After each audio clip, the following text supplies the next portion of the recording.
show is not suitable for children, sensitive men, or insecure women. Can you trust somebody that doesn't take care of their kids?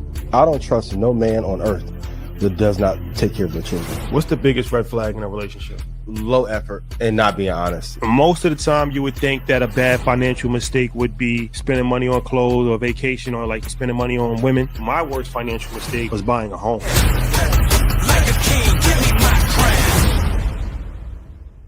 Game time. Game time. Appreciate y'all.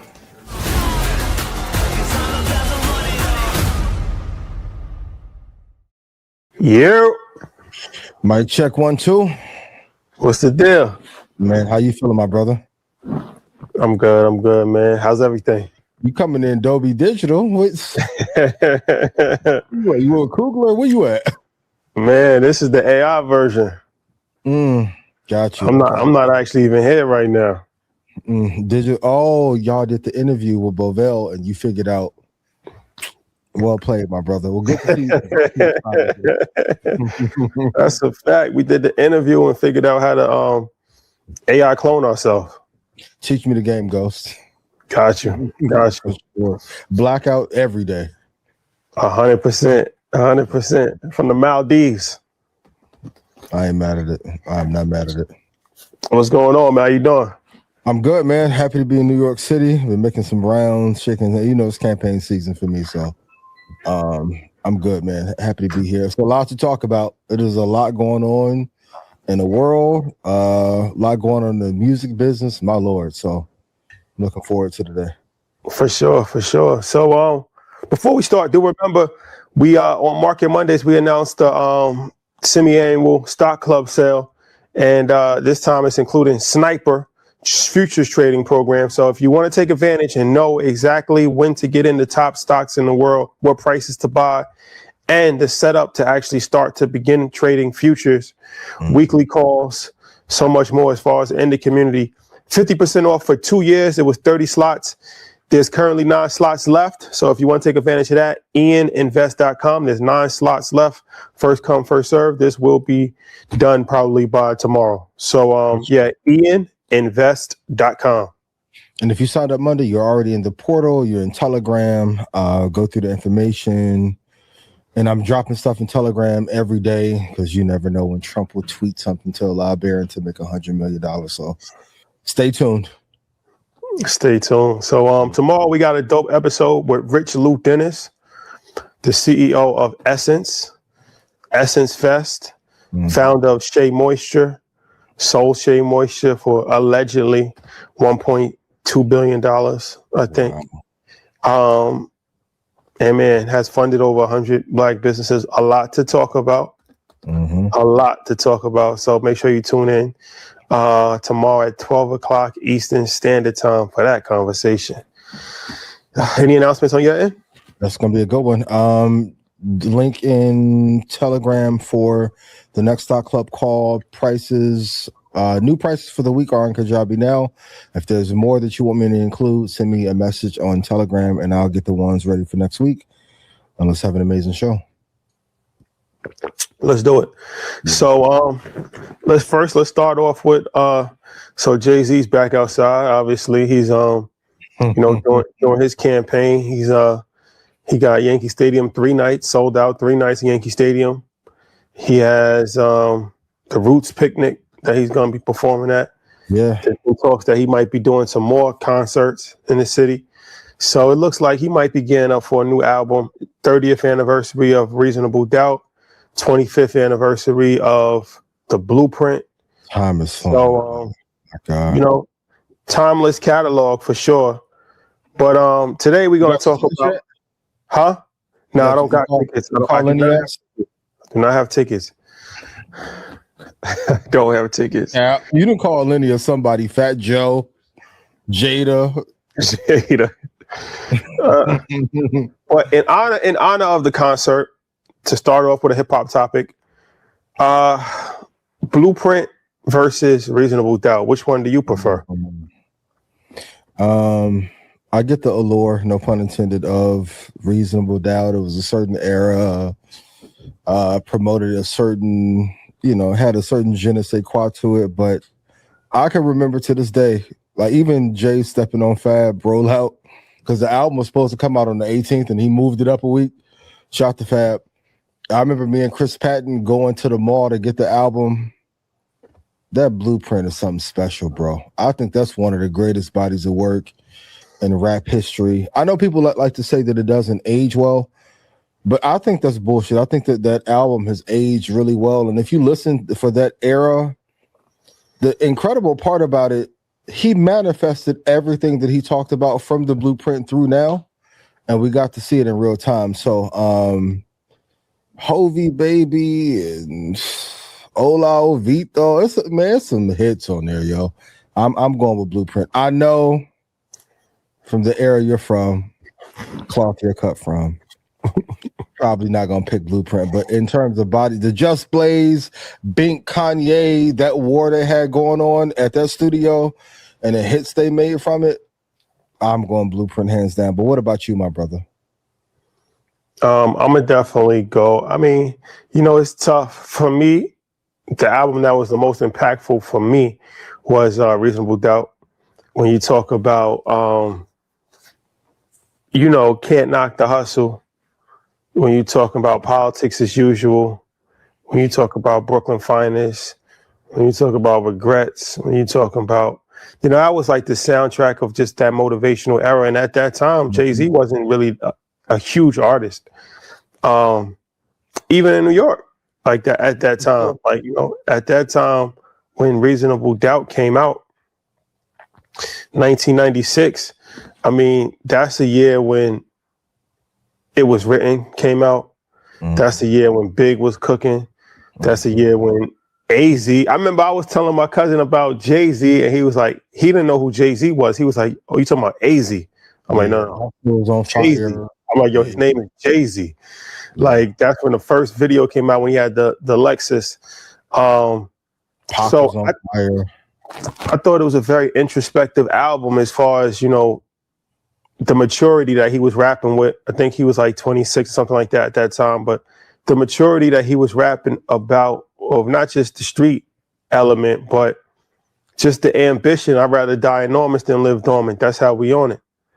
Like, that's something that we still carry to this day. Like, that's a mantra of, like, greatness. So I think the maturity of that album was ahead of his time.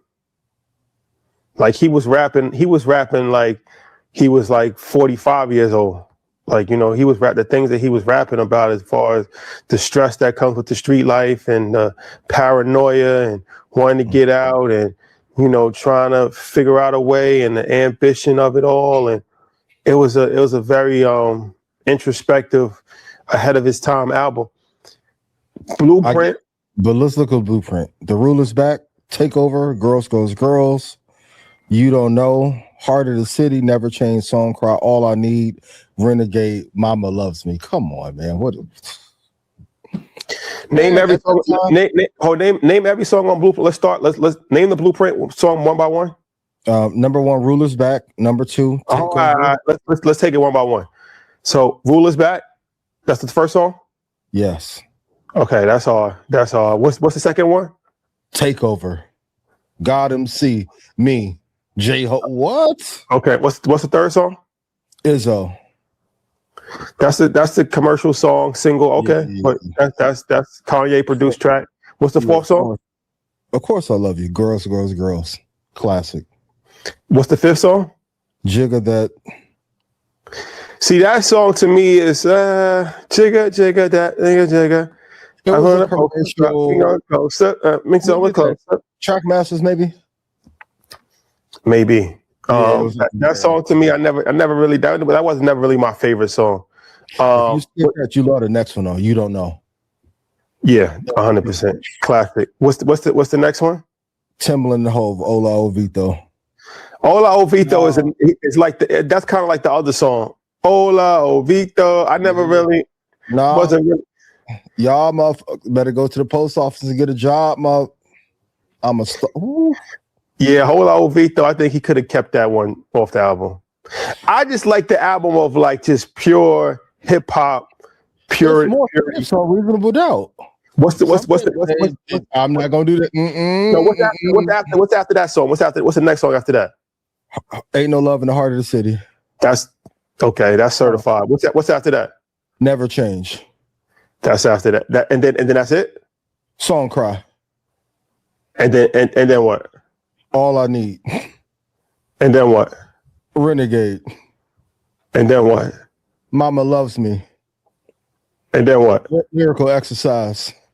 The lyrical exercise, that he could have kept that. He could have kept that one. Nah. The lyrical exercise could have kept that one. If we're gonna be real, Breathe came from inspiration from Lyrical Exercise. Fab's Breathe? Yeah. 1 into the 2, 2 into the 3, and then we got 1 and 2. Come on, man. Breathe Easy. It's a remix. Get your weight up, not your hate up. Ooh. That era, and it's coming from a diehard Tupac fan.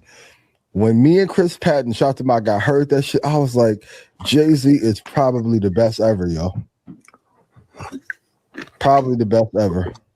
No, it's impactful. Blueprint's impactful, and it's very soulful, classic album. Like I said, a couple of skips for me personally, but I just don't like commercial music. A couple of skips, but no. I think will sound better in New York in Yankee Stadium, though. Which will you say which concert's gonna be better? Yeah. I feel like the Blueprint has more music that people relate to now. Mm-hmm. The Reasonable Doubt is a nostalgic album as far as like you could play, like he has bigger hits, I think, on Blueprint, like the You Don't Know. Will he do Takeover? That's a question. Do you think he should? I don't think he should. Prodigy's dead. Rest in peace. Him and Nas have made amends for that. Nas does not perform Ether anymore. He stopped performing Ether a long time ago.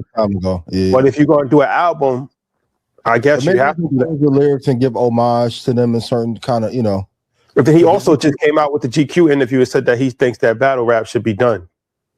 How do you feel about that? Because I know that was controversial to a lot of people. No, I don't agree with that. That's part of it. That's part of hip hop. Like, why should it be done? It's always been. He said it's a bit disrespectful. Was it not disrespectful when Tupac said that's why? Was it not disrespectful what he said to Nas? Was it not disrespectful what Ice Cube said to NWA? It's always battle has always crossed the line. There's a bunch of other elements of hip hop that were a part of the community that have left as well, though. Yeah, but that was done just from the evolution of hip hop. That wasn't done from a force. We need to end this. Nobody said we need to end breakdancing. We need to end graffiti. That just organically ended, right? Like this is who ended. No, I don't think it was organic. I think it was forced by the labels to push the gangster rap message. All right, the prison pipeline. But either way. But it's also a form of style. It's a style too, though. It's also a form of style that just changed, right? If battle rap is going to die, it has to be done organically. It can't be done through implementation, meaning like this no longer needs to be. That's not how hip hop works. Nobody. I don't think nothing hip hop is organic and has been post 1992.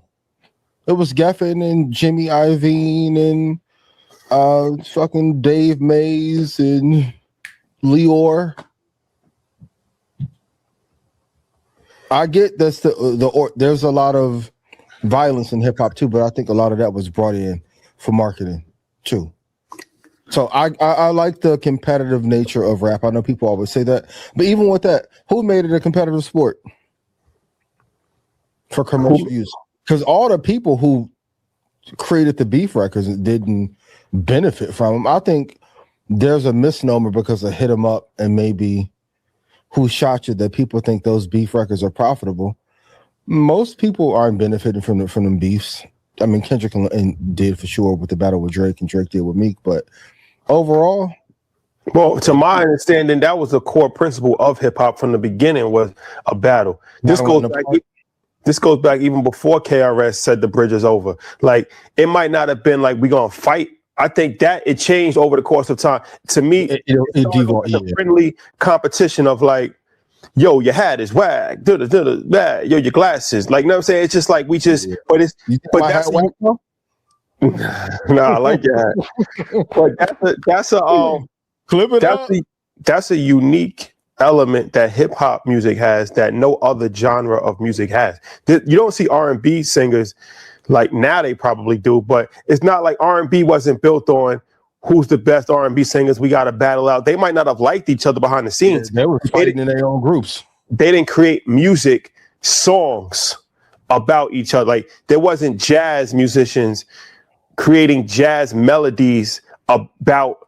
There's not opera singers. There's not salsa. Some of the rock and roll bands was going at each other in the 70s and 80s. Saying names and all that. Not saying names, but they was going at each other. They was on a whole. They was on a subliminal. I'm not. Yeah, what I'm saying, it's like, you know, it's not the way that hip hop is structured is just different. So I don't think you take that away for what? Why would you take it away? Destructive fucking force. That's why. It's been a destructive force since Tupac, Biggie. It was destructive before then. Well, once they started the NWA narrative, it was all. I mean, but I don't want to go into the whole history of hip hop and who sabotaged it and all that too. But like, why is it? There used to be a lot more conscious rap. Did that die out, or did the labels take that away?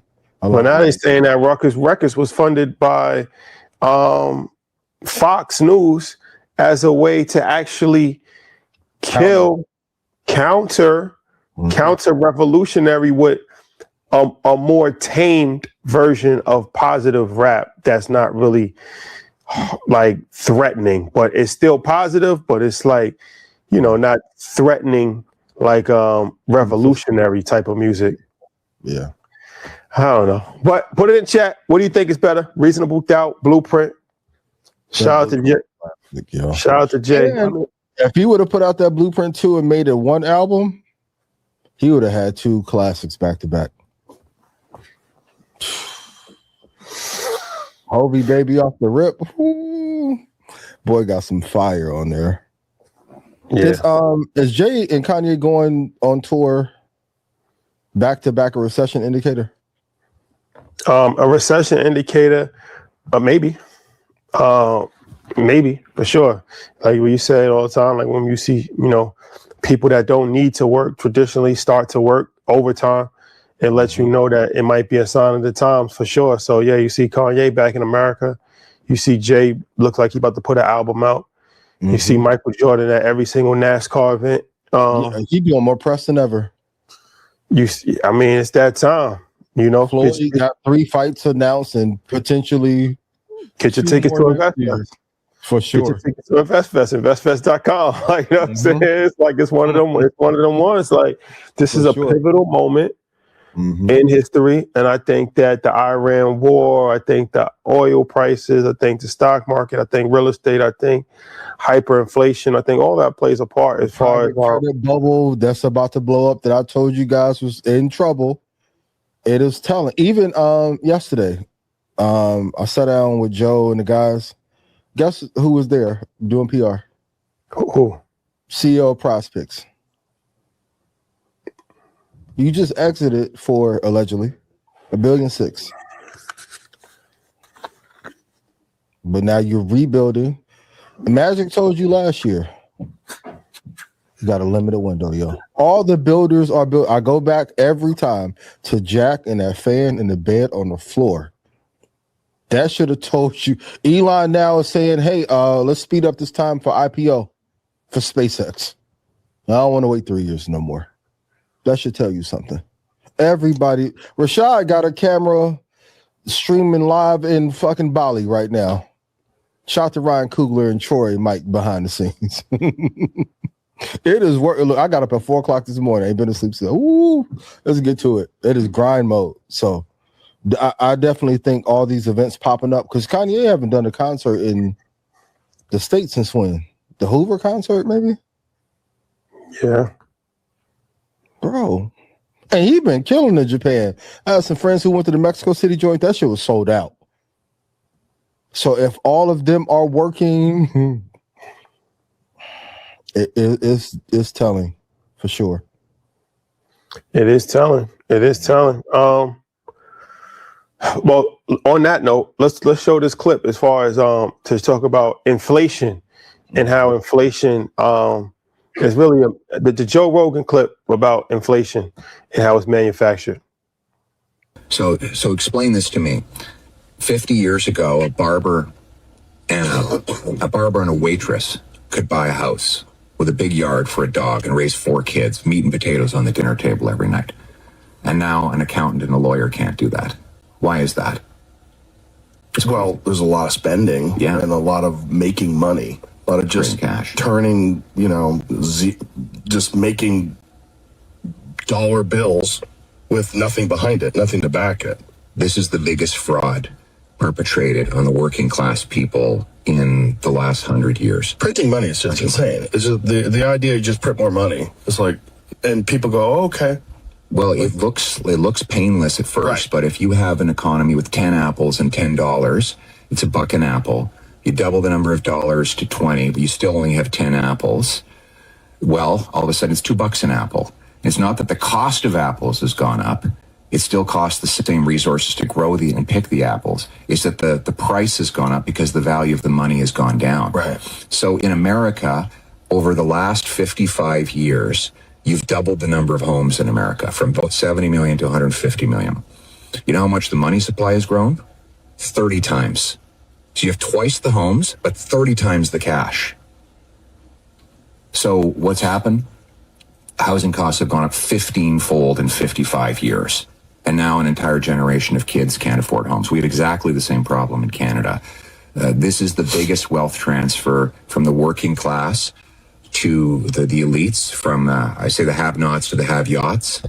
And Washington and Wall Street love it, by the way, because it inflates the stock market, inflates the bureaucracy. Politicians get to spend, CEOs get their stocks inflated, but it destroys the working people. And we need to get back to hard money. Everything should be getting cheaper, by the way. You know, it takes 60 to 80% less resources to grow food. We grow 4 times the food on the same acre, get 4 times this much milk from the same cow. We use 80% less water and fertilizer. So why isn't it that food is not less expensive? It's because all of those gains are being erased by monetary inflation. So it's not that food is more costly, it's that the value, the money we use to buy it has less purchasing power. And we need to do what the Swiss do, which is they don't print money. They have balanced budgets. They have almost no deficit. And they have almost zero inflation in Switzerland. They have the strongest money in the world, the Swiss franc. And we would all be better if we operated like the Swiss when it comes to our money. Okay. Not something that nobody's ever heard before, but I definitely think that is something that's insightful as far as when you really just break it down on very easy to understand terms of that it's not the cost of things that has gone up over the course of time. It's that the value of the money that we spend to buy the things has gone down dramatically. The cost of a pineapple is still the same. The cost of, making a scarf or making a jacket is still the same. If anything, the cost of that has actually decreased. So theoretically, it should be cheaper, right? It should be cheaper to be able to get groceries now because we have mechanical farms. We have robots that's working. We have a bunch of more efficient ways. We have pesticides that we put on crops so that they don't just rot or catch disease. We even got fake food. Yeah. And it's on the fake food allegedly at a premium. So it should actually go down over the course of time, but the value that you buy these things with does not hold any value, then those things go up over the course of time. And 25% of all money supply in the history of mankind for the United States of America was printed post 2020. It's scary to have more homes. And even with that, homes are not like, I know you're in the process of building, but for everyone who's getting renovations or homes built, make sure that they're actually installing the quality material that you paid for on that invoice. There's a lot of cheap building going on as well, and people are cutting corners. So, and the crazy part, given this Iran war, like we're going through the airport issue now. They said the 12 days of the Iran issue could have funded everything that they needed for the TSA and airport issue. but Of they course. elected to go to war. Of instead. course. Over $20 billion. And it doesn't look like it's going to slow down anytime soon. I know he keeps saying that they're going to come to an agreement, but Iran looks like they want to make an example out of us for misstepping in this war. But do you think it'll continue, or do you think it will taper off here soon? The war? Yeah. No, it'll end. Because there's no way. This is a never-ending war. So it'll end. As far as America, the Israeli side, I don't know what they're going to do. But I think as far as America's direct involvement in it, I don't think that there's an appetite to continue it. That's why they've already said, like, oh, we start negotiations. Iran said they must be negotiating with themselves because they haven't spoken to any of us. So I think even if he has to lie about it and say, yeah, we got a deal that nobody knows the details of the deal, and just walk away and just say, okay, look, we killed their leader. We killed their leadership. We bombed their nuclear facility. We did our job, and we're just going to walk away. I think that that's something that he's going to do. I don't think that there's any appetite to have a prolonged war in Iran because there's no objective. Like, there's no objective. It's not like to say, okay, like, we're going to do this. We're going to capture the president of Venezuela, and then we already have the vice president in our pocket, and then we're going to move the American oil companies in there, and then we're going to start taking the oil, and that's the objective.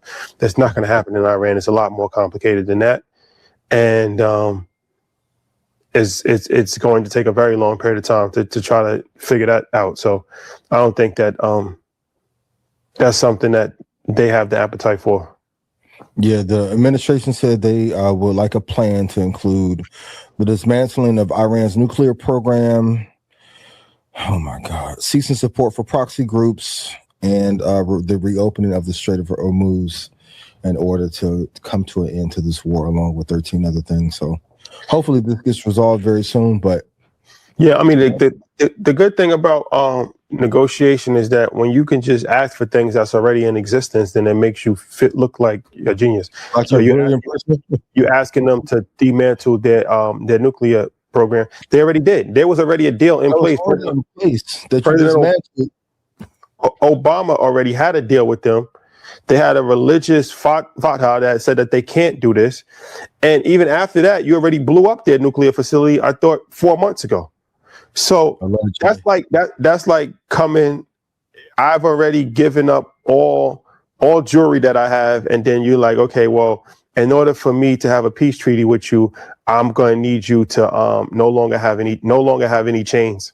Mm-hmm. I don't have any chains to begin with. Yep. To begin with, you know what I'm saying? So okay, that's easy. That's an easy ask. You're asking for something that's not even in existence. You're asking me to open the strait back. Okay, well, stop bombing us then. So, okay, now, like, the reason why they closed the strait is because you started bombing them. So now it's like, okay, we're not going to bomb you anymore. Just open the strait. Open the strait, yep. But the strait was already open to begin with. It was closed as a retaliation act. It wasn't closed. It wasn't a preemptive thing. It wasn't done, because it was done in response to something the aggression that you had. So if you end your aggression, then, okay, the strait's back open. So who really won? Is that a negotiating tactic that the American used, or did Iran win because they said, okay, we're going to close the strait until you stop bombing us? Okay, we're not going to bomb you anymore. Okay, well, that's really negotiation tactic from Iran to get you to stop bombing. They're going to deny. They're going to play PR spin games forever. As a result, of course, we won't say that this is a failed effort. And to all the political experts on Instagram and who may watch the show, is gas cheaper post this war or more expensive? Because even some of you who say, well, you guys don't know. One thing I do know, those gas prices have increased dramatically. Despite oil coming down, those prices are still hovering. What benefit was this war? And once again, we cannot afford to be in this war for a long period of time. And let's show this clip about how the U.S. actually funds Iran, ironically enough. So let's show this clip. If you want to understand why the United States cannot mathematically defeat Iran in the Middle East, you have to look at the most absurd, highly classified logistics operation on planet Earth. Every single month, the New York Federal Reserve loads massive wooden pallets wrapped in plastic onto military cargo planes. Inside that plastic are billions of dollars in crisp, physical $100 bills. They fly this cash completely across the world and quietly unload it at the Baghdad International Airport. Since the US invaded Iraq in 2003 and destroyed its financial system, Iraq's oil revenues are legally held in New York. To keep the Iraqi economy from collapsing, Washington has to physically fly Iraq its allowance in hard cash, roughly $10 billion a year. But Washington isn't just feeding Iraq. They are running a direct, physical ATM for their greatest enemy. Here is the unseen market of the dollar auction. When those pallets of US cash land in Baghdad, the central bank of Iraq holds a daily auction. The goal is to sell those US dollars to Iraqi import businesses so they can buy goods from the outside world. But Iran is sitting right next door, suffocating under US banking sanctions and desperately starved for physical US currency. So what does Tehran do? The Islamic Revolutionary Guard Corps and Iranian operatives set up thousands of fake shell companies inside Iraq. They forge fake shipping invoices for refrigerators, electronics, and food that do not actually exist. They take those fake invoices to the Baghdad dollar auction and they legally buy up the American cash. Once the transaction clears, the digital money becomes physical.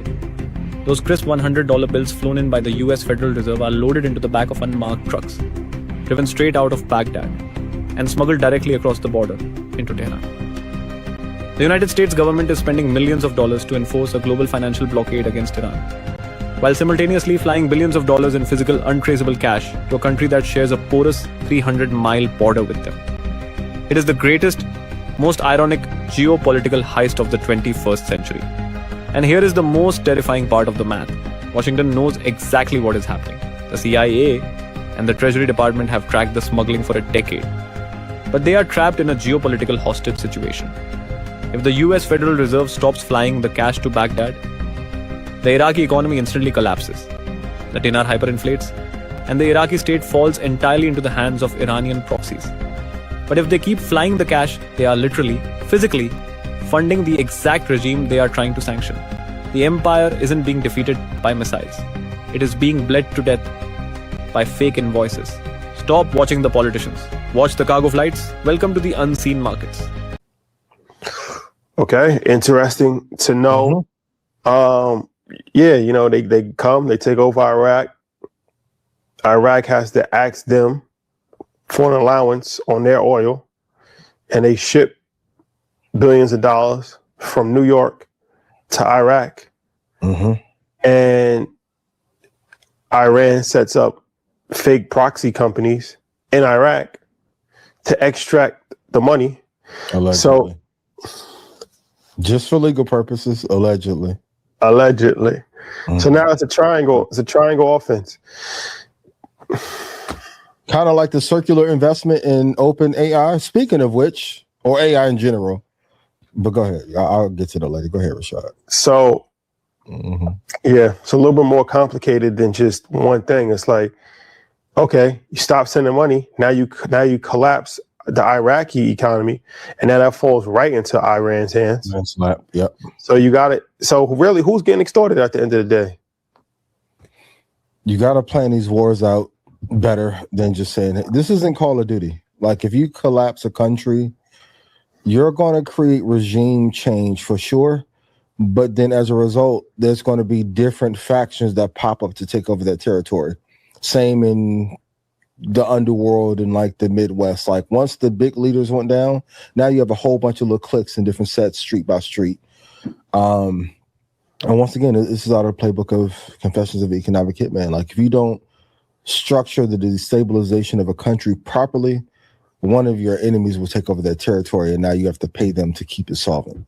Speaking of which, they announced that the United States is insolvent. Speaking of assets over liabilities, if you look at the United States assets over liabilities ratio, it is upside down. According to all economic and war reports, and no one is talking about it, and I wonder why. I know a lot of you say that we are doom and gloom. We're just reporting the news and being very honest and very obvious about what's going on in the world. But and the crazy part, the spending won't decrease anytime soon. We have way more liabilities on our balance sheet as a country than we do assets. Absolutely insane. We have the greatest technology companies on the face of the earth, and the country is negative by a ratio of probably 3-1. It's crazy. And shout out to all of you tech companies who went the private credit route to fund the data center shit without a return. But now as a result, the credit market bubble is getting right because now all the insurance companies and banks who underwrote it have to take some of that toxic asset, and now they'll be crippled by it. That's why I kept saying, even in more world news, OpenAI shut down Sora randomly, their video generating app. And there's a fund right now who is guaranteeing you 17.25% return in an investment in OpenAI on future models that have not been talked about in the public. For those of you who don't know, you cannot offer a high and a guaranteed return of any fund. As good as I am at investing, I never came on Blackout of Market Mondays and said, yo, go to eninvest.com. I guarantee you 25%. Never have I ever. So while some of you critics out there are talking about things, bring this up. And as a firm, you can't offer private equity firms a sweeter deal with a guaranteed rate of return, especially at 17% when your company is not producing profit hand over fist either. It's a clusterfuck of things going on financially in this country. But if you want to learn how to survive the triage that we're going through, go to eninvest.com and get your tickets to InvestFest. Told you. You're so critical of Sam Altman. What has he done to you? Nothing. I was pro Sam prior to. And then the character of the founder, as I told you at the second InvestFest, has a tremendous impact on the culture of a company, and it permeates throughout the entire culture. And whatever the character traits that person had, it bleeds into and it will affect the top and bottom line. So, yeah, I agree. Let's talk about this TSA thing. So, man. Yo, they were so mad at me, Rashad. Why? You went on a lucky day because I did my little video. Oh yeah. I was like, yo, y'all capping the line. Then shout to everybody at IH. I appreciate you. I got through fine. Like, I didn't even need to use Clear. I just went through the TSA pre-check line, and they're like, oh, the day you went was convenient, and people up there. And I'm like, they didn't get me through. There was nobody there. But every day after that, it seemed like it's been a horrible experience. I know you guys just flew out recently. How was your experience leaving New York? It was crazy. I mean, granted, LaGuardia Airport was shut down the day before, because it was a airplane crash. I think 2 people died. Rest in peace. So that might have had something to do with it as well. But it was definitely understaffed. Like, you could see that it was like for every one TSA agent, there was 2 empty booths. But it was about 4,000 people in that line. It was crazy. I never saw a line like that before in the morning. So I guess it's hit or miss, because some people said, look, JFK was fine. Some people said later on in the day it got better. So I guess it depends on what time you're flying, what airport. I guess it just depends. But I personally experienced it, over 4,000 people on the line. I mean, we had priority, so that helped out. It wasn't as bad. We still had to wait like 30 minutes in the priority line. But I definitely saw it. It's a real thing. Like, it's not just a myth. I actually saw it with my own eyes. I saw it. How many hours early did you have to get to the airport? No, we got to the hours like 3 hours early. We didn't need to get there that early because, like I said, so we could have done like 2 hours would have been fine. 2 hours would have been fine. Hour and a half would have been like just cutting it close. But long story short, there's TSA crisis, obviously people know about, and now they're sending ICE agents into airports. I didn't see ICE agents in LaGuardia, but I heard that they're in Newark. I heard they're in a bunch of other airports throughout America. Yeah, so this goes back to the Project 2025, because a lot of people, like, my whole thing is like, the ICE has not been trained to do their first job correctly. ICE agents, these are people that were correctional officers. These are people that were bounty hunters. And it was like, you know, hey, come here, make 6 figures, get benefits, da-da-da-da. Okay, cool. They weren't fully trained on what their job even is. And that's why they're making so many bad decisions in the field. So they wasn't trained on the first job that they're actually occupying. Yeah. So you give people that were not trained on the first job, and you're sending them to an airport, and they have no training on that job at all. And that job is actually more training intensive than the first job. Like the ICE agent's job, the TSA is more training involved with that. Mm-hmm. Like, you actually have to know how to work a scanner, how to use the machines. Like, there's no machines that these ICE agents are using. They're not qualified at all. Like, the idea is stupid. It's like sending firefighters. Like, oh, we're just going to send our firefighters to the TSA. Like, what? What does one have to do with the other? What does an ICE agent have to do with TSA pre-check, security, scanning machines? What does one have to do with the other? They have no correlation at all. But if you read Project 2025, page 159, it talks about TSA should be treated as a national security provider. It also says TSA workforce should be deunionized. It also says TSA could be privatized. Mm-hmm. So now it starts to make more sense, because you're not looking at it from a standpoint of airport efficiency. You're looking at it as a standpoint of, how can we have law enforcement intimidation inside of an airport, which obviously, when you look at any form of immigration or whatever, that's a hot spot. People travel on airports. So I think this was an opportunity, because it's not really even about funding at a certain point. If you could fund ICE agents to be at an airport, they're getting paid. They're not working for free. Mm-hmm. But you're asking TSA agents to come and work for free. Yeah. So it's more so about running a military regime in every part of life. It's like it's like it's Orwellian, like an authoritarian regime. Yep. Where you see people with machine guns in your school, in your church, in your hospital, in your airport, and that just becomes after a while you get used to it, and you stop questioning it. Yeah. And now what was supposed to be 2 weeks turns into 2 years, turns into 10 years, turns into that's just a normal way of living now. Like, now when we go to airports, we see people with AR-15s that really have no reason, because they're not serving the purpose of TSA pre-check. They're just walking around with guns. So the purpose of them being there is not to make the TSA lines more efficient. They're not even trained to do that. It's to have an intimidating presence of a police state. This is a police state. This is the beginning stages of a police state, an authoritarian rule. And this is a way to start to normalize that over the course of time. They talked about the midterm elections, that, okay, we can send them in the airport, we can send ICE to the midterm.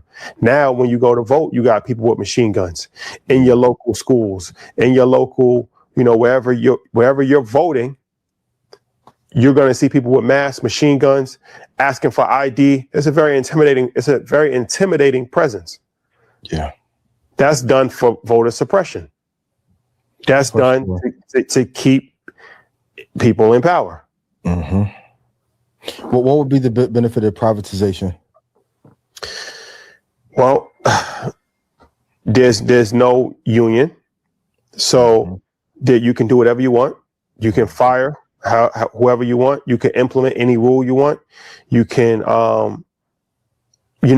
that's the whole point. That's why, like, Bezos, all these guys they're so against the union, because the union, you have to actually, follow some level of protocol. The workers have rights. You have to give them pensions.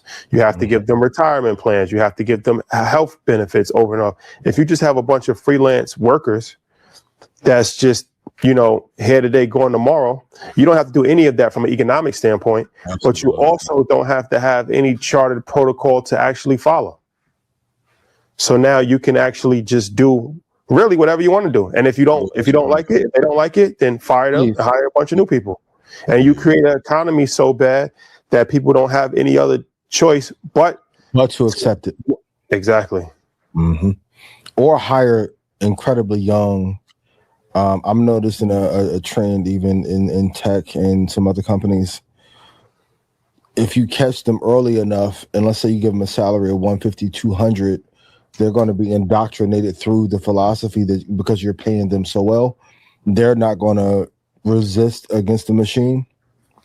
Because of course, when you're older, you have some wisdom and have some foresight.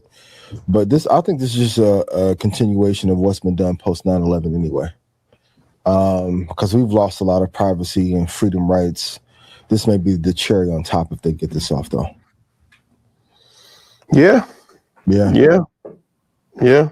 Like 1984 was not this bad. Like in that book, in that Orwellian scenario, like we were afraid of Big Brother. We now pay for the tech that funds Big Brother, and then they take away every right, and we don't even fight it anymore. Yeah. What can you do? Stay woke. They even demonized that. That's a fact. But all you people that said probably 2025 was a hoax and it was a distraction, they've implemented every single thing that was in the book. To a T. Yep. And y'all are quiet as hell now. Even those of you on that MAGA side. And a lot of y'all who are pro-MAGA, you're not benefiting from it. Oh, no, 100%. If you're MAGA tonight and you're in chat, put it in chat. How you benefited from this run of presidency? And I need some of y'all to stop saying that they were paid by the leftists. I'm not paid by either side. Sorry. You're gonna have to get another talking point besides that. Sorry. 100%. Speaking of phone ringers in the background, what you think of game DM and F3 to all the baddies on Instagram? And what's a dope pickup line to use to bag somebody if somebody's looking for love in 2026?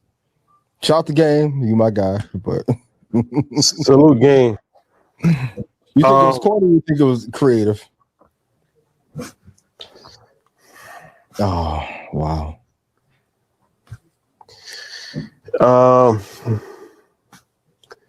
I don't know, man. He might have too much time on his hands. Shout out the game though. But pickup line, I don't know how that works. Like or maybe he's using the AI. Like the new thing that I've heard is to either have the AI do it or the virtual assistants do it for you. DMs? Yeah, I got a couple like they got the whole Raya, Hinge. They got a whole system and shit through AI and virtual assistants that they do all the DMing, the text, all that. They just showing up and meeting on dates and shit. Efficient. Allegedly. Mm-hmm. Yeah, I don't know, man. That whole thing is like I said, I just mind my business, man. But speaking of the economy, before we get off this economy topic. No, come back to the relationship thing. Oh, okay. Gotcha. But speaking of this economy topic, can we show the clip about the market manipulation? Oh, for sure. Someone made nearly $1 million betting on the Iran war, and they beat the odds so dramatically that it's raising eyebrows. Now, we don't know who they are, but they have placed dozens of remarkably accurate bets on PolyMarket, a prediction platform where people can wager on everything from sports to elections to warfare. We exclusively got this data from Bubble Maps, an analytics company that tracks blockchain transactions. The data shows that the trader placed some bets just hours before the U.S.-Israeli surprise attack against Iran last month. And last year, they correctly predicted U.S. strikes against Iranian nuclear facilities in June. Their winning streak actually goes back to 2024, when they made a quick $41,000 with a bet placed hours before Israeli airstrikes in October. The experts I spoke to said that the accounts behind these trades had a lot of the hallmarks of potential insider trading activity, specifically because of the timing, that these bets came shortly before unannounced military operations. This is why the experts were alarmed. Most bettors, shrewd bettors that know how to do this, they usually have about a 50% win rate, 51, 52%. That's how they make their money. But this trader, for their Iran-related bets, they had a win rate that was over 80%. And if you look at their big bets, over $10,000, their win rate was 93%. Staggering. Now, all of these Iran trades occurred on PolyMarket's international website, which is out of reach of U.S. federal regulations that prohibit insider trading. That's one of the reasons why a lot of members of Congress are trying to crack down on these prediction sites. We reached out to PolyMarket for comment. They did not respond, but they did recently announce new rules that restricts insider activity on their platforms. Okay, so this is the thing. Going back to your point as far as MAGA, like you're not benefiting from it. This was designed. Study history. Any level of fascism, which is, the fight, that would be the fight against socialism, was never really designed to empower the vast majority of people. It's to get the vast majority of people, well, not even the vast majority of people, enough of the people to have enough vitriol and hate for another group of people to keep a nation divided long enough for the elites to take over. Yep. There's always diversion, and then let me grab everything. Like if I throw a little smoke bomb over there and everyone runs over here and I get to take all the money off the table, that's the end game. 100%. And when you're looking at, whether you look at Nazi Germany, whether you look at Italy under Mussolini, there's always a handful of people that have extreme power, that get extremely rich, while the rest of the people are just fed propaganda to fuel their hatred, their frustration. They get to take it out on other people, but their life isn't really any better. Their life never really greatly increases, but psychologically they can feel good about themselves. And that's what's happening with MAGA. Your life, if you're on the MAGA train, your life hasn't greatly improved. You're still struggling, but the level of wealth that's been generated politically from a select group of people, allegedly, is historic. We've never seen corruption at this level, allegedly, ever before. Now, granted, is that we also never had tools that's available to us. So I'm not saying this is the only corrupt regime ever. Every presidency probably would have done similar if they had opportunities to. Not to probably. I don't think so. If Obama had the ability, and he's not perfect by any stretch of the imagination, not the auntie shell, but if they had a Cauchy account on Robinhood back in 2008, I don't think he would have did it. But there would have been people inside of his circle potentially that, without even his knowledge, right, that would have acted on things based off of information that they had.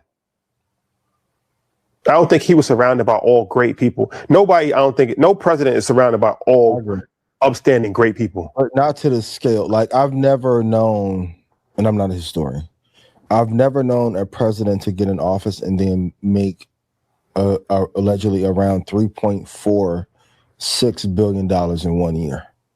No, 100%. This is historic. His sons, both his youngest son, the oldest son, the middle son, the son-in-law, Jared Kushner just became the negotiator of all negotiators out of nowhere. Jared is probably the power broker in the family now. No, he has the most power for sure. But Okay, that clip specifically, as far as this has happened several times. So these prediction markets are something new, right? So yes, people had insider trading has been going on forever, but the sophistication of the insider trading, because insider trading obviously is against the law. But now if you can use an international IP address and you can trade on a prediction outside of America, and you're trading on things that you never even was able to trade on. It's one thing to trade on oil; they're making money from that. But it's another thing to trade on. I think America is going to get into a war with Iran. That wasn't even possible to make money. Like, they're making money. I saw somebody the other day, like, everybody else in the economy is making money from work or trying to figure out they're making money from tweets. For sure. Yep. Like, they're doing geopolitical events. The tweet is worth $1 billion. Just knowing, okay, he's going to tweet this. I'm going to invest this money. I'm going to make a quick 100 million. And they're multi-leg parlays. And like for my traders, this will be like adding 10 contracts at 831, another 10 at 835, another 20 at 840. These are like multi-leg strategy investments. And the crazy part is, in those prediction markets, it's not illegal. So do you think at some point, because of this, that these markets will be deemed illegal or go through great congressional pressure, great regulatory pressure as a result? You've seen that now. They're trying to ban prediction markets now. They're definitely going to have regulation behind it, especially if the Democrats can have some say-so in it, 100%. It's like anything. Like, when anything new comes out, at first there's no regulation. It's the wild, wild west. Then they put regulations on it, and then they just find a new thing to just. So whether it was crypto, whether it was SPACs, whether it's prediction markets, they're constantly finding new ways to find loopholes around the financial regulatory system to make billions of dollars. And then when that closes or that ends, then it's just transfer and just find a new way. Whether it was NFTs, it's always a new hustle. Yeah, for sure. Right now, this is the hustle that they're using, and it's insider trading, because there's no way that it's not insider trading when you have a 90% win ratio. You're losing 10% just on purpose at that point. You have a 90% win ratio. This literally happened. This happened when the tariffs came out. This happened when the tariffs ended. This happened when the war of Iran started. This happened when he said the war of Iran was going to end. This happened several different times when right before he announces something that shifts the market, billions of dollars are placed on what he's about to announce, and money is made. That's not a coincidence. That's direct information. And they're treating the presidency like Vegas. And it's happened in the futures market. And the crazy part is, this is the most coverage I've ever seen the futures market get in terms of press and coverage. Like, those trades were placed. Some are saying up to $4 billion of value. I don't think it's that high. But to time that Dow move, that ES move, that NASDAQ move to the upside and short crude at the same time, that's not an easy trade to take. And it was pre-market. Like, they're just running a bag up off of, like, and the crazy part, even in the futures market, you can see the volume spike, even the SPY. It literally happened a minute before the tweet went out. Literally 59 seconds before the tweet came out, all of those trades were placed consecutively. It's crazy. So what can you do? As I told you on Monday, you better take advantage of the volatility while it's here. You better take advantage of the volatility while it's here. And if you want to learn how to trade the futures market, go to ianinvest.com. If you're on Stock Club, Sniper will be included. Love you all so much. That's a fact. All right, let's show this clip from the Breakfast Club, shall we?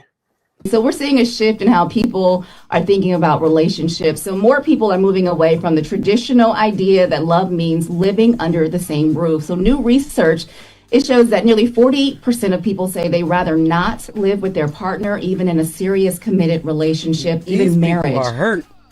Well, people say that having your own space can make a relationship stronger. You keep your independence, your routine.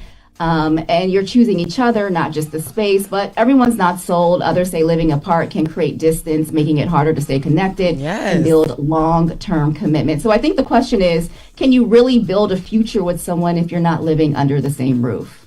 I mean, you can build a future, but it's not gonna, I mean, I don't know. It's just like, who in love would not want to be up under their partner? Like, not 24/7, but I can't imagine being committed, fully committed to somebody, and I'm not laying down with them every night, waking up to them every morning, you know, sharing experiences in the house, we cleaning up together, I'm cooking dinner, you sitting down eating with me, watch a movie after, have some good sex, and we go to sleep. You know, I'm just, what do you mean? What about kids? Like, go to your dad's house, but we're together. What? It's a little weird to me. But to each his own. Yeah, well, it was a recent topic too. Really quickly on the Today Show, and Keke Palmer was asked the same question. I think we have the audio of what she said. I just feel like, you know, Whoopi Goldberg said it best once. She was like, I don't want nobody in my house. Wait. Time out. You're for real right now? She's for real. Marry even. So you're gonna live around the corner? Around the corner would be great. I mean, a guest house, you know what I'm saying? We can be on the same, you know, land, but I'm over there and he's over there. At best, separate rooms. I think the guest house is for the sister wife. You know what I'm saying? For everybody that's, you know, into like the polygamous lifestyle. Like you might live with your, you know, main, but then your other is in the guest house. I think that's when it could work. Yeah, I mean, who's going for that? That's the whole other topic. I mean, because it's slim out here, man. Yeah, you know? I mean, well, if you don't live with your man and he gonna have a sister wife living with him, like that's what you're potentially risking if you live apart. Like, I don't understand. Some people do it, and I don't see it working for the majority. Are we talking about polygamy, or are we talking about the original topic? I'm talking about the original topic. Oh, okay. What's wrong with you? What's on your mind? Got you. But like Jess said, there's no way I'm gonna have a committed relationship, and I can't wake up next to my wife. Like, that's what I'm saying. I can't see her all the time, and we got to go to separate houses. That's what's gonna make her cheat and him cheat. And that prompts polygamy. There we go. So if you end up like that, then you'll end up like Charlotte. Well, ain't no Charlotte. No, I'm sorry. You'll end up like what Charlotte just said. Right. Period. Got it. All right.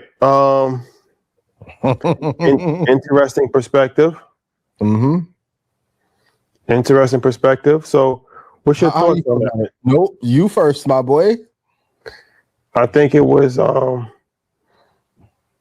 I think it's interesting. I think I can understand it. I can understand it from both perspectives. I can understand it from a perspective of people like, oh, yeah, that's kind of weird. Why would you be with somebody, especially if you're in a serious relationship, you're married, and you're not living together? I can also understand that I don't necessarily know if human beings were designed to live with a person and see that said person every single day for their entire life. I don't know. There's a lot of things that we've normalized now, but I don't know if traditionally throughout, it's like human beings were not designed to eat 3 meals a day. For sure. Really, probably not even designed to eat 1 meal a day. Yeah. So, but we eat 3 meals a day, right? That's something that I don't know throughout human history. I mean, whether you go back from, you know, the nomads and, you know, people living in village type communities and people, you know, traveling, and I don't know psychologically if it's beneficial or healthy to be up under your person all day. I don't know if that's I think that the question is a valid question to ask. The $1 million question is, how many days per month would be ideal then? So I do think you need time to be creative. You need time for them to miss you. They need time for their own creative pursuits. Like what's a good, healthy rule of thumb then? What would you say? No, we're not married. I'm not married, so I don't know. That's my go for everything this year. And then Charlamagne brought up a good point as far as, you know, the sister wife thing. Combination. Then you split time. And that was one of the biggest things, like I said, when I was being educated on that polygamy, that was one of the biggest things that was told to me from a woman's perspective, was that I don't need to be in front of I don't want to be with my husband every single day. I'm happy when he goes away for 3 days at a time. And in that situation, it was 3 days on, 3 days off. 3 days and 4 days, three days on, 4 days off. And she was saying like she was actually happy about that because it gave her time to just have alone time, you know, time for herself. I think no matter the live cattle future market right now, the current price of live cattle is $235. 235. So 10 of those times 2. How many sister wives should be in the household? I don't think it works if you have them in the same household. That's trouble. From what? Well, you know, I got to educate. So one person, I met a Buddhist priest in Bali.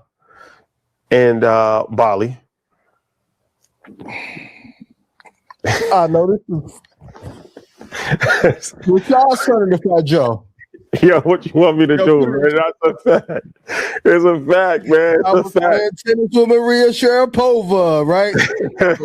What year was this? This was like, man, this had to be 2018. Some things are true, right? But they sound like a lie. So the way you set it up is funny. Well played. Go ahead. Nah, so yeah, I met a Buddhist priest in Bali, and he was so his education to me was he said you got to keep your karma clean at all times. You got to keep your karma clean, and his thing was man, I don't even know why we started this conversation. He just started just giving me information. He was saying that his life was in shambles, right? Like his life was in shambles and his business was failing, and all because literally like he had a wife and he had a side chick. He was lying. But and he was a monk? He's a monk now. Okay. A priest. He's a priest now. But he got more into his spirituality, became a priest, and realized that what he was doing was wrong and he had bad karma. So in order to keep his karma clean, he had to make it right. He didn't want to get rid of his side chick. So he went to his wife, they explained the situation, whatever. Long story short, he ended up marrying the side chick. So now he has 2 wives. And they both live in the house. And he was saying that ever since then, his life has been tremendously better. His business has taken off. His health got better. Yeah. 100%. But so he was saying, so I asked, you know, me, I'm curious. So I'm like, how does this work? They live in the same house? He's like, yeah, they live in the same house. He's like, yo, they each have children. He said, look, we all raise each other. They're raising everybody's children is the same. Yeah. Like, so the one wife's children is the other wife's children and vice versa. One wife goes to work. The other wife stays home. So the one wife takes care of the house. The one that stays at home, right? I think so. The second one. Let's say the second one. Yeah, say the second one. Take your motherfucking ass to accounting. Yeah. So she stays home. She cooks. She cleans for the house. By the way, she cooks and cleans for the whole entire house. The other one works. He works as well. So she helps finances for the house. So it's a whole ecosystem. It's a whole ecosystem that they're running. That's one way to look at it. Another way to look at it, I was being educated on from a woman, and her perspective was that it works best when they don't live in the same house. They have separate houses, right? So I guess it could work either way. But regardless of the fact, I'm not mad at having separate time. I think even take the polygamy thing away. I think you need just space. even in a regular relationship, you need space. Whether that means going on a work trip, like whether that means just traveling, whether that means having, I mean, I don't want to sound insensitive because it's economic struggles. It's hard times right now. So everybody can't afford to just travel. Everybody can't afford to just have 2 places, a place here, a place there, your place, my place, because obviously financially it works better if 2 people are in one household paying the bills. I get it. From a financial standpoint, that works much better than if you have your apartment, she has her apartment. I get it. I understand it completely. So I'm not mad at it. I'm not mad at it. I know my parents, I saw them, they've lived together obviously for 50 years. They see each other every single day. They do everything together, like for 50 years, literally for 50 years. So that's amazing. I'm not that's amazing. Yeah. I'm just not mad at the other. I think sometimes we're just too judgmental. Like they're like, no, that doesn't make sense. That's stupid. I don't disagree with living with somebody. I'm just saying I can understand why somebody would say I don't necessarily want to just live with a person every single day. Or if you are even in space, you do still need time from your person just to be the best version of you to then come back into the relationship so you both can give your best. So yeah, I'm not mad at it either. Everyone do what's best for you, but you definitely need space and time. Fellas, you can't be up under your woman all day because she's gonna tell you, go do something. And if you don't, she's gonna get underneath somebody who doesn't give her all your time. And y'all can say it's toxic, but I'm just telling you, there's a preponderance of data on this. So, but I'm also a big proponent in people traveling. You're against the girls' trips. They can do whatever they want to, bro. No, but you're against it though. Anyone I've encountered can do whatever they want to do.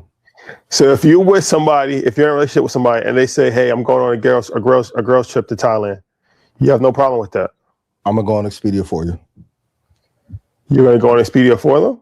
Yeah, I'm gonna help you do some research. and then they go on a trip, and there's no problem. I never had no problem. I don't have a problem with a problem at all. There ain't never no problem. I thought you said if they go on a girls trip, that was the end of the relationship. Everyone is entitled to do what they want. I know they can do what they want. They can do what they want, but what's your reaction? What is your reaction to what they do?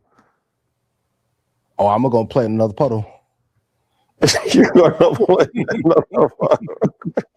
Go ahead, do what you want to do. I ain't mad. I'm gonna tell you. I'm gonna let you know who I'm gonna send on Instagram, so y'all don't even have to go do the woman to woman talk. Do that. Go ahead, y'all. Right there in DM. Do what you want to do. So you don't agree with it then? Rashad, why you try? Okay, yeah. What's the DM you send to get the bad bitches then? Since we go, I'm gonna answer. What's the DM you send to get the bad bitches then? Since you want to skate around today, I don't know. F3, motherfucker, before Invest Fest. You coming to what's your line? You coming to Invest Fest?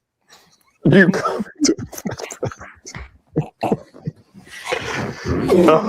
I love this show. This is for entertainment. Entertainment purposes only. Yeah, entertainment purposes only. So, people can do what they want to do. Also, it matters the group of friends too. So, okay. Yeah, that has a lot to do with it. But I'm gonna be real. I really don't be caring what nobody doing because, like, the other part is, especially like if you've gone through enough situations in relationships or breakups or heartbreak or whatever the case may be for everyone out there. At the end of the day, like things always get better. Especially if you're not too attached to an outcome. Like I really mean that for anyone that I've dated. I'm like, do whatever you want to do because the person's going to do what they want to do regardless. I just know I'm going to keep my interest high. So if you decide to do something that I don't like, I'm going to have something lined up right after that I'm going to like, that you won't like. So do what you want to do. Do what you want. But yeah, I do think that it's healthy to have some time away. Time away makes the heart fonder. For sure. That's my 2 cents on it. And as far as you go when they be away, you go away, and then you come back and you appreciate their waiting some more. What's the DM you send to get the baddies, yo? What's your F3? As far as pickup lines, online or offline, I never had a pickup line. I never had a pickup line. I never had it. Me, I don't have no game.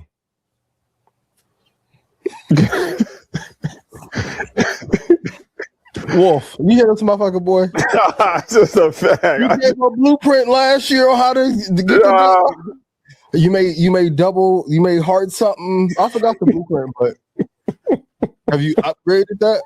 I'll tell you mine too. What's yours? You go first. I said I don't have any. Tune in next week where Rashad and I tell you what is the secret to the DM for business purposes only. And the truth be told, y'all need to be using the DMs for business purposes. That's really man, you want to talk about coming up and connecting. Ooh, hey, can we do an interview? Hey, can we collab? That's what you need to be doing. Send them post out. So 100%. What's the dark side of being a baddie? We talked about this. Man, a lot of these girls is getting lured into becoming drug mules. Bro, it's a real thing. Shout out to those of you out there. I talked about it on Monday, but I was talking to somebody one time And man, we went back to the hotel. She was like, "Oh, let me get changed. We're gonna go out to dinner, right?" So she changed. She going through her bag, getting her little clothes, to get the little light with the little makeup, right? Her bag fall over, and that shit looked like CVS. This girl had like 83 bags of pills. I'm like, wait, you sick? What's wrong with you? Oh my God, I didn't know. So I go to the next store enough to know the setup. So I'm like, yo, you trafficking? No, I'm holding this for a friend. I said, I got friends in New York. Let's go. I got friends in golf. I know who that belonged to. I'm good. So for all the fellas who may want the baddies, the dark side of that life is a bunch of them are being recruited to transport. And it's a lot of them who are going to jail too. Like one of my little homegirls, my homeboy texted me like, "Oh, you see old girl?" I was like, damn, she like on Instagram front page for being a little narco queen. So I'm just everything that glitters on Instagram is not gold. Please be careful. This is a few years ago. Oh, remember we went to the little spot in LA? Oh, that was the old girl. Oh yeah. Motherfucker, she little Meech. Said, boy, them the 92 bricks Jay-Z lost. What you doing? I'm scared. I don't want no parts. I'm so gotta be careful. That happens. I mean, this happens. It's been happening for years. I remember even when Jay years ago, he's like to Little Kim and them, the women friends that travel work cross state for the gentlemen. A lot of times you get yourself in situations and you have to maintain a lifestyle. That's one of the dark sides about being this world that we live in of Instagram, where everybody just wants everything. So it's like, yeah, you want the Birkin, you want to have no job and, go to brunch. G-Wagons, yep. Yeah, go to brunch on Tuesdays at 3:00. Wake up at 4:00 in the afternoon. Who's financing it? Either you have to do maybe some compromising things as far as, the sugar daddy realm, or go to Dubai and figure out that world. Maybe you have to, work in the nightlife scene and deal with all that comes with that. Maybe you meet somebody and you see how much money's coming around and they give you a easy offer. Look, you don't gotta do nothing, just take this to Syracuse, man. Like, come back and get $20,000 on a wake up, ain't nothing. And if something go wrong, New Jalisco, they deliver faster than Amazon. You better be careful, yo. Be careful. Be careful. Yep. Be careful. Everything that shines is not glitter. All the gold that you see, sometimes it's a facade. Like, like you get lured into a life. It doesn't happen just. It happens, but small things. Like, small things. Oh, do this, do that, before you know it, and it's like, damn, shit. I'm down on my luck right now. Somebody just got locked up, but look, I need just Denver, Colorado run real quick. Don't even worry about it. 30,000 real quick time. Phoenix run. Yep. And for those of you that are same with me, like for those of you who don't know, in those situations, like hypothetically, like if police show up, you can't say, well, that's not mine. It doesn't work that way in court. Sorry. Need high profile lawyer. And even then, it may not work out in your favor. So even when you're around people who are seemingly doing well, but you can't see how they're monetizing to have that lifestyle, you better ask some questions. Like, that's a bad part about just being around people in the mix and you don't know what they do and they got all the chains on and all the accessories. It's like, how you get $400,000 worth of shit and then I visibly can't say what you do. Your social media influencer, the better rate's not paying that right now, unless you come from TikTok and transporting over your audience, right? Be careful. Sometimes they hit you with the shit you don't even know about. Yo, damn, just take this suitcase. Like, I'm already maxed out here. Take this suitcase with you, or like, just drive this car up the street, drop it off. Like, you don't even know what's inside the car. Yep. Gotta be careful, yo.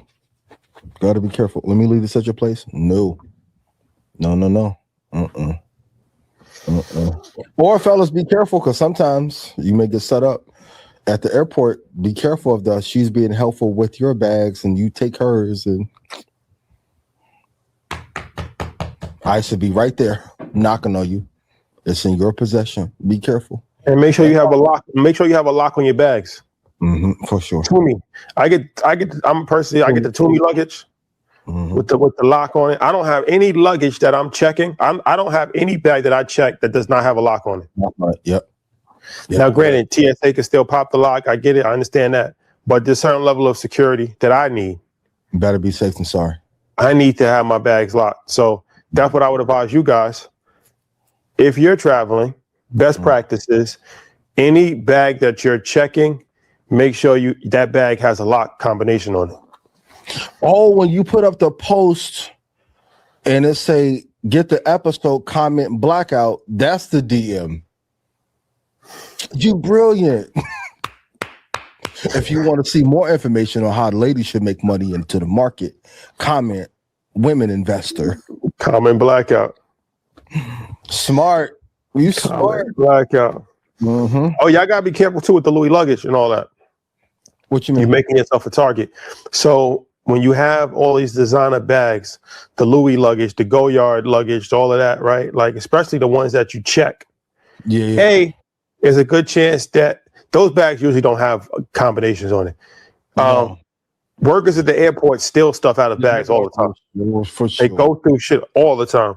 And that's just a billboard to say, like, this is high end. Like, yep. Yeah.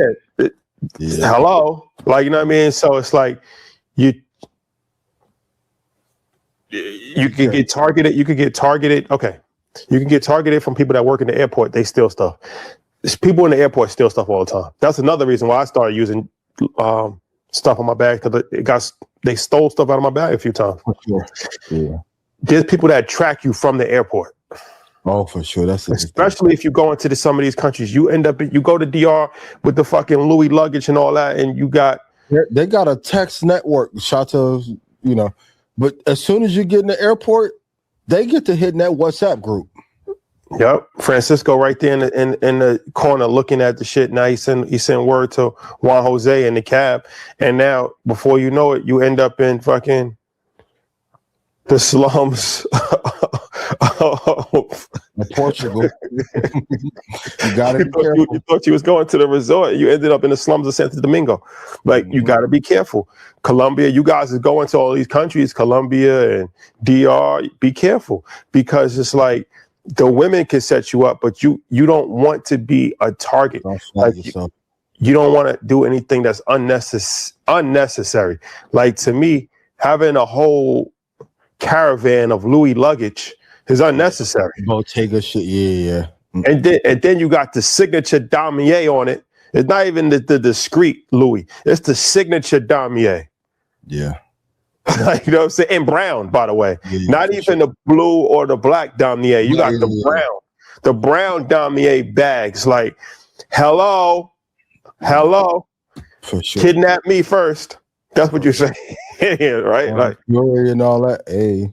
You gotta be careful. The jury, that's another thing. No, not the move. And don't be arrogant in the airports. I remember a lady from Texas. She was talking about, you guys took longer than you supposed to. I'm a millionaire. My family does this. I was like, girl, you have no clue who you talking to, because all the Steph Currys there in Mexico, they don't look threatening.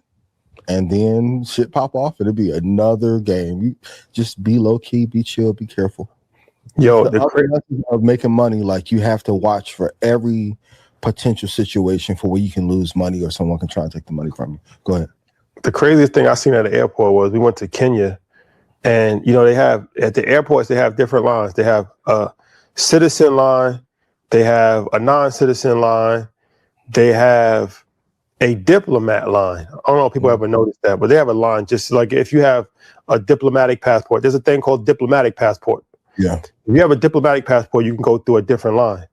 And then Kenya is the hub of the UN in Africa. So they have a UN line.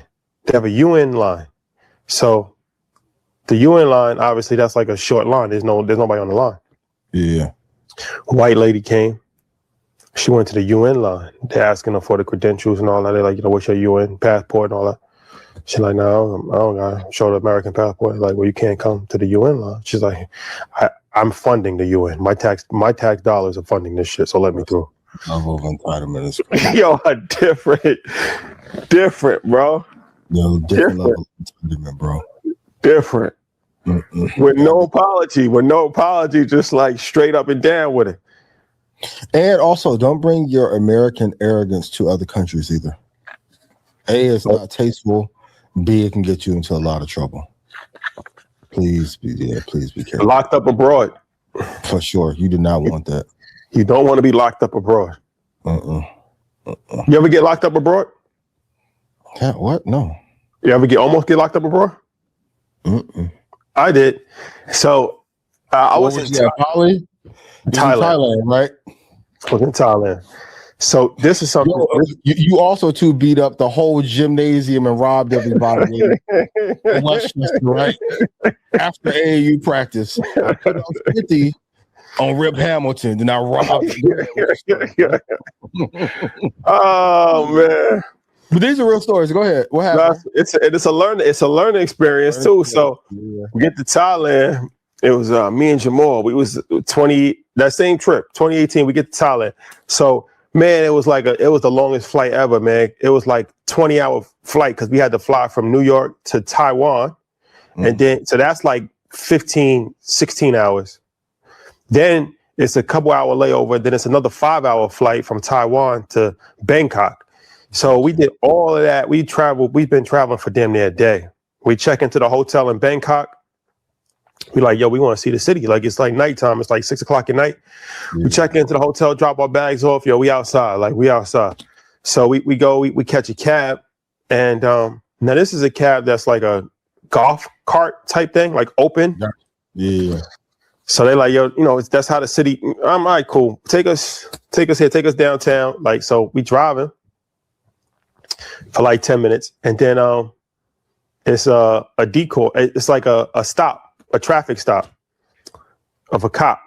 Yeah. He's like, yo, it's payment time. He's like, have your passport ready. Previously, I never knew you had to carry your passport. Yeah. Because in America, obviously, you don't carry your passport. Yeah. So I didn't know you had to carry your passport with you at all times when you travel outside the country. So I'm like, I don't have a passport. He's like, just wait. So the cops come. They're like, your passport. I'm like, I don't have a passport. They're like, all right, step outside the vehicle. We step outside. We're only in the country for at least an hour. We like step outside the vehicle. We're like, you don't have your passport? I'm like, nah. They're like, all right, no problem. Come on, you go to jail. I'm like, whoa, what?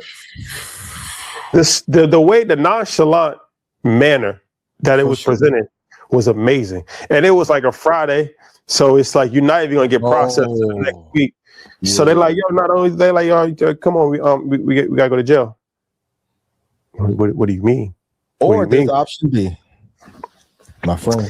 So then so I'm like, wait, just give me a minute. So we huddle up. I'm like, okay, I know what this is. They want to get paid. So we come back to them, and I forget but it's something crazy, like $10,000 for them is like $20, something like that. So we're like, yo, all right, look, 10,000, and they're like, yeah, in their currency. Yeah. They're like 50. I'm like, 50, come on, that's ridiculous. So we negotiated with like, all right, 20, which essentially worked out to be like $50. We're like $20,000. So he went back to his boss. They talked about it. 20,000. All right, cool. 20,000. Paid him 20,000. Kept it moving. I think the cab driver was in on it. I think it was a setup. Yeah, it's an ecosystem like an ecosystem. You get the tourists, you bring them to the checkpoint. They probably broke him off with 1,000 of their currency. They kept the rest, and that's how they was running it. So. Which is a good lesson. Like for me, I have like a nice little network in Mexico, but other places, as soon as you get to that cab driver, tip them as soon as you get in the car, so they can take you away from those checkpoints. Because when I first started going to Mexico a lot, coming out of Cancun, it was a road they would always take me down, and the police would always be there. then you got to play the game. I'm an American, da da da. And once I start tipping, before I got a driver there, once I tip them, well, I'll give them 100 off rip. Then it's like, okay, now we're going a different scenic route because no cops. Now you get back on the main highway. It's like, oh, okay, I appreciate you. So, Joe almost went to jail in Cabo, fucking around. Joe Budden? Yeah, last year, Joey and Corey. But you had to go to the little side room. Work out a deal. We got the big bag and all that. Work out a deal. But I learned two things in that situation. I learned to always carry a passport whenever you travel, and always keep some level of petty cash, because this happens of a lot of different places where you got to pay off. The most payoff I ever had to do was in Nigeria. I heard it can be egregious. But for those of you who say this is unfair in other countries, it's no different. It's actually faster than the ticketing system that we have here. Yeah, it's going to cost you a lot more. You're going to pay regardless. You're going to pay regardless. Yeah. Yeah. But the Nigeria thing was out of control. We'll talk about that another time. Okay, gotcha. But it was bad. Yeah. Like it's a thing of, okay, there's exceptional, there's like acceptable corruption, and then there's just over and above. Like now you're doing too much. Now you're doing too much. Mm-hmm. Speaking of doing too much, how do we feel about LaRussell and his heaven sent bullshit that he put out? LaRussell, thank you for being on the show. I love you. I appreciate you. I think this was miscalculated. So I want to be fair to you as a black man, as a person who has been on the show and supported us. But talk about post Rock Nation signing, ain't been the best rollout. What do you think of this? And then he was on with DJ Head and Double Down that he wouldn't have changed anything. The heaven sent conversation. Do you regret anything that you've done with the song, the performance, not from at the all. beginning, not listening to your engineer? Not at all. The way that you responded. Not at all. The way that you've been handling it this whole time. Not at all. No regrets at all. None. Do you think you've said anything wrong? No. Is there somebody in your life that will hit you and call and like be like, "Hey, you tripping?" The engineer. Well, no, I'm talking about. If I'm really tripping, yeah. What did that person have to say about this? These niggas stupid. These niggas stupid. Yep. You got another person? It's fake outrage. I can make whatever art comes to me. Anybody who makes music, you know, at a level where you really rapping about something, not just bullshit, but rapping about life. And as an artist, it's our job to put art out into the world, however that may come. I don't have to change my art because it makes you uncomfortable. Was there a time where throughout this process where you were like, maybe if I said it this way, they would understand what I'm saying? And then the second part to that question is, do you understand where other people are coming from? No. Okay. Because tell everything. When I said free Palestine, there was people who was offended. Am I supposed to apologize to them? When I made 20 shots and I talk about them niggas killing Stevante Clark and shooting him 20 times, it's people who's offended. I'm supposed to apologize. It's my art. If I maliciously meant to hurt you, and it's like, damn, that was a miss on my end. Like I could recognize when it is. Like with the Wayne shit, it was like, damn, I could see how that is. I used to think like when I say stuff, I don't own none of the responsibility if I say something my intention is not malicious. And then I had to learn like, oh, these is human beings. They have feelings and emotions and stuff like that. So I understand that when you add the biblical nuance to it, because now you impeding on their core values. Do you get that perspective or no? Because I feel like that shit be fake. I agree with like you. All the Both niggas sometimes. I see talking all these core values and we don't believe this. It's like, bro, we see what your homies on. We see what your uncle's on. We see what your cousin's on. We see what's on your playlist. Your caption said, my engineer told me not to put this out. That comes off as arrogant. And like you said, this is art with all due respect. As a rapper, I don't think you did a well job of setting up the bar, if that makes sense. The first thing that people was going to is, oh shit, he said Epstein. And then you mix Epstein in the box with Malcolm X, Martin Luther King. And then you said, and even you, like, and Hitler, like, I'm like Hitler and Epstein. Now, I'm not a rapper either, but I am into like rap and battle rap. Fab said never trust shit. Even the devil was an angel. Obviously, he not telling us that an angel and the devil is, you know, it's the same person. So I think that if you delivered it in a different way and you set it up differently, then people would have been able to more so relate to it. Yeah, and I feel that, but it's my art, and maybe somebody else could deliver it differently. Right? If you had a child that's heaven sent, correct? Was all them niggas not a child? The children are heaven sent, but the monsters is the devil. That has nothing to do with God. What you do after I place you here is within your free will. That's what you become. The world gets you. Have you talked to your engineer about this? That's funny as fuck. That engineer there, we'll shout him out. Ray. Hey, shout out Ray. Ray. What's heaven sent? Shout out my engineer, but it's some other niggas engineers who really need to step up and say something. You know? Y'all don't listen. Yeah, that's true. You right. She right. I saw that. LaRussell's a case study. Shout out to LaRussell, first of all. We've supported him early. 4 years ago, he came on Earn Your Leisure. He's come on Blackout. He's did South by Southwest with us. He's done Invest Fest. So that's the bro. Support everything that he's doing. Watched him build it from the ground up. Very impressive. This is a case study. I've never seen a rise and what would look like in a moment a fall happen so quickly. Just 3 months ago, he was the darling of social media. Kyrie Irving bought an album for $10,000. Gary Vee bought an album for $20,000. He had social media in his hand. He was doing songs with Little John.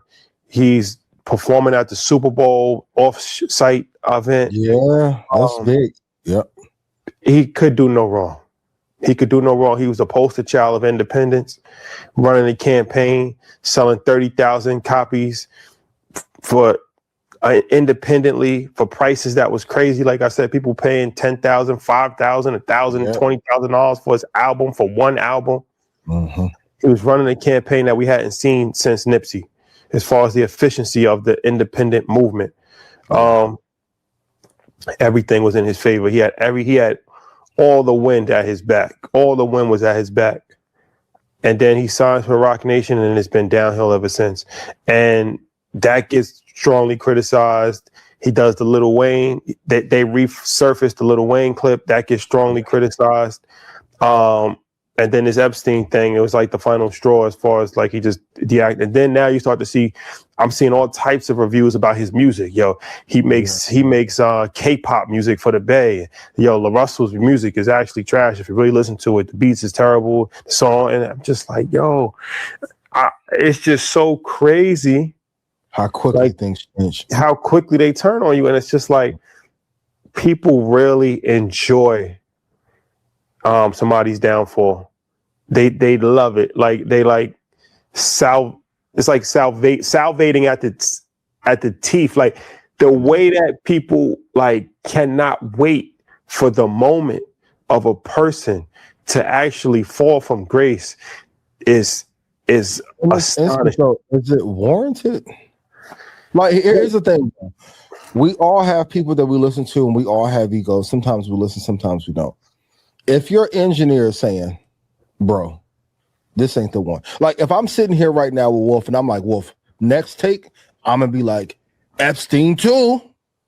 And he says, bro, you probably shouldn't do that. Even if you believe that bullshit, you should ease up on it. The devil too. Hitler too. I'm like, bro, Kanye had to be like, thank you. Because now he made Kanye look not as it wasn't needed. The bar, it was unnecessary. It was whack, yo. Strangely placed, not needed. Like we don't need. I think we'll need Epstein. Good. The message could have been. The message could have been displayed in a way that's more tastefully done. To say, I get what he's saying. He's saying that we all come from God. We're all different than being heaven sent. Well, we're all born. So some people believe that you're born sinner. I don't subscribe to that. I think everybody's born in purity, and the world corrupts you over the course of time. I think that's what he was getting at, right? It's like we all born perfect. A baby's perfect when he's born, in my opinion. A baby's perfect. They have committed no sins, no flaws. They've done no wrong. They haven't lied. They haven't cheated. They haven't done anything. Like they have done no wrong at all. Over the course of time, you become corrupted. So, in a way, you can say, okay, that baby's heaven sent because that baby's come from purity. That's pure. That's as pure as you'll never be as pure as the day you was born, right? or as an infant. You'll never be as pure as that moment. I think that's what he was hinting at. At Epstein too. Adolf too. And from a creative standpoint, it was bad execution. The song was not great. The crazy part, other people have mentioned those same names, and it was just done, like you said, distastefully. And now is not the time to herald some bullshit when this has been, the Epstein thing alone has been a global atrocity.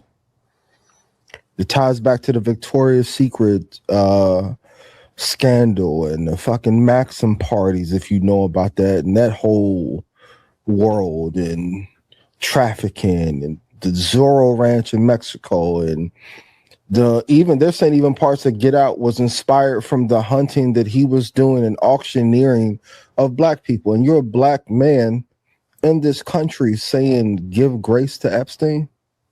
I don't want to hear that shit. And I fuck with him dearly, but no. Okay, well, we all make mistakes. Can you separate? It's the same when Kanye was like, "Yo, slavery was a choice." I've been on to fuck him. No. It's not the same. It's not the same. To say that Jeffrey Epstein is heaven's slavery was a choice is something that I think was painful to a lot of people because it's disrespecting ancestors that went through the most horrific thing in human history as far as the atrocity that was committed. To say somebody is heaven sent, he should never have said that the person is heaven sent, 100%.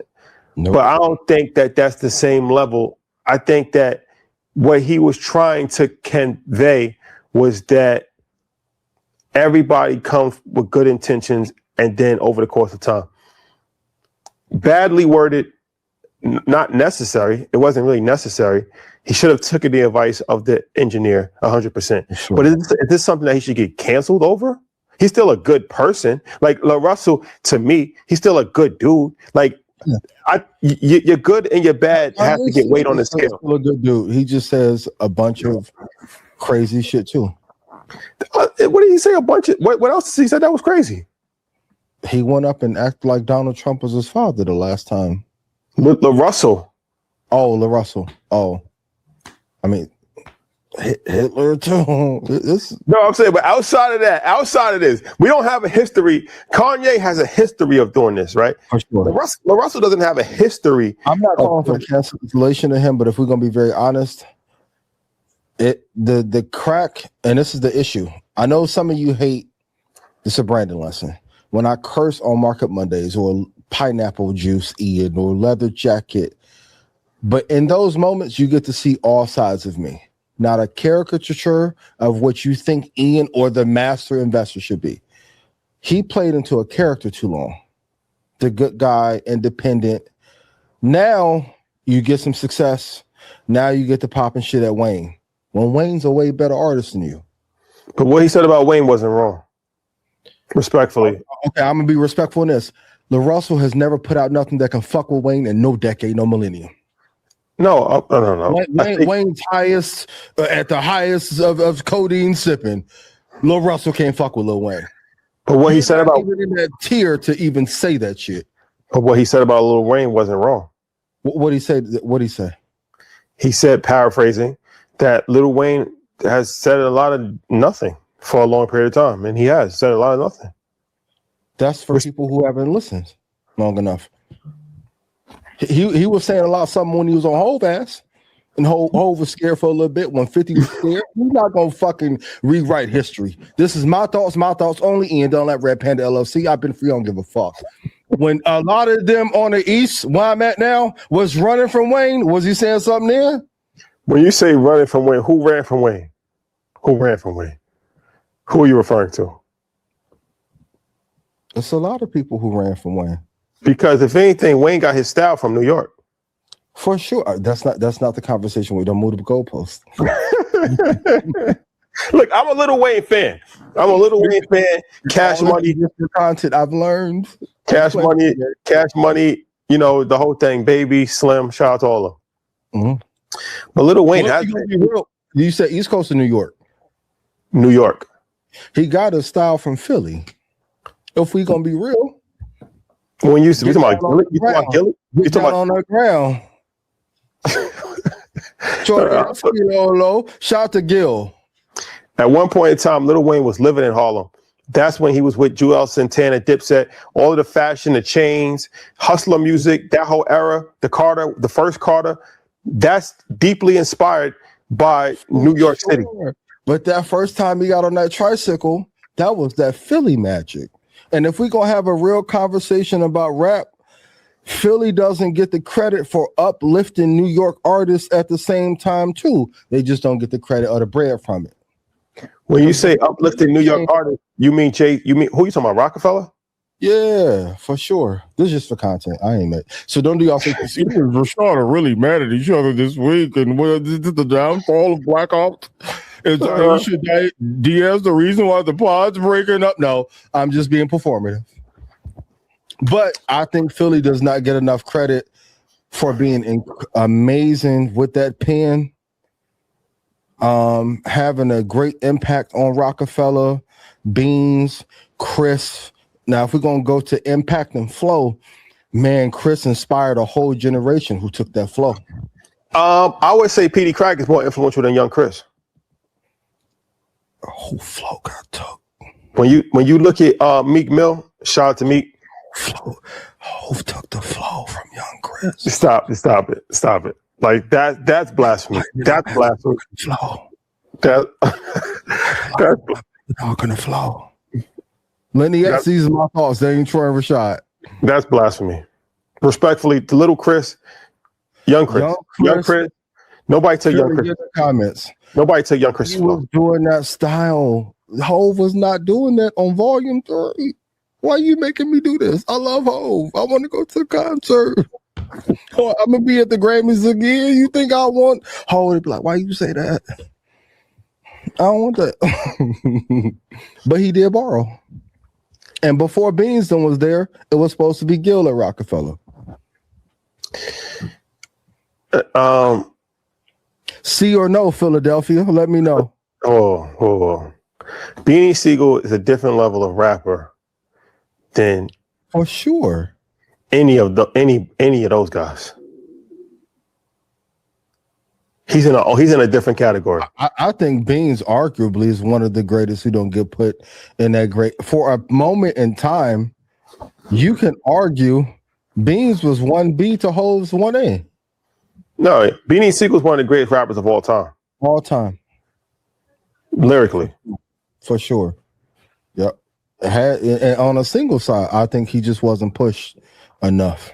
So, but Wayne was initially influenced by Philadelphia, allegedly, and then New York came in and like that's the roof for the macaroni and cheese. Then y'all came in and put in the flavor on top. Keith Lee, the salt bathed the shit. You know what I mean? For sure. All right, Russell. I just don't want to see the brother lose his career, lose money. I just think that he's a good person. Knowing him, being around his team, I just don't like that. All right, I just don't like that. Down though. Okay, Rashad, if I said the same shit right, and let's talk like it's me and you, and you call me, hey bro, how you doing? How's Xander? How your dad? How your mom? What's up with this Epstein shit you saying? And then if I go on Angie, shout out to y'all got the event with Angie coming up. What date is that? April 15th. Go to earnestlearn.com. Teachers, principals, and superintendents. Well, if I go sit down with Nessa and I'll be like, and she like, Ian, do you think you made a mistake? And I'm like, nope. Epstein still. Hitler's real. Like, you'd be like, what the fuck are you doing? And this is a PR crisis thing. When you make a mistake, the best thing you can do is say nothing. Deactivate the Instagram like you did. Be quiet for 30 days, 35 days, come back. Apologize, say, hey, I was tripping. My bad. And get back to it. Then come out with a hit. Hove ain't said nothing the last 6, 7. He's a master at knowing when to show up. That's why that GQ interview is so powerful. Sometimes the power is not being everywhere all the time. You got to know when to pop out and be aggressive. And then there's times as a brand, you need to retreat to allow people to miss you.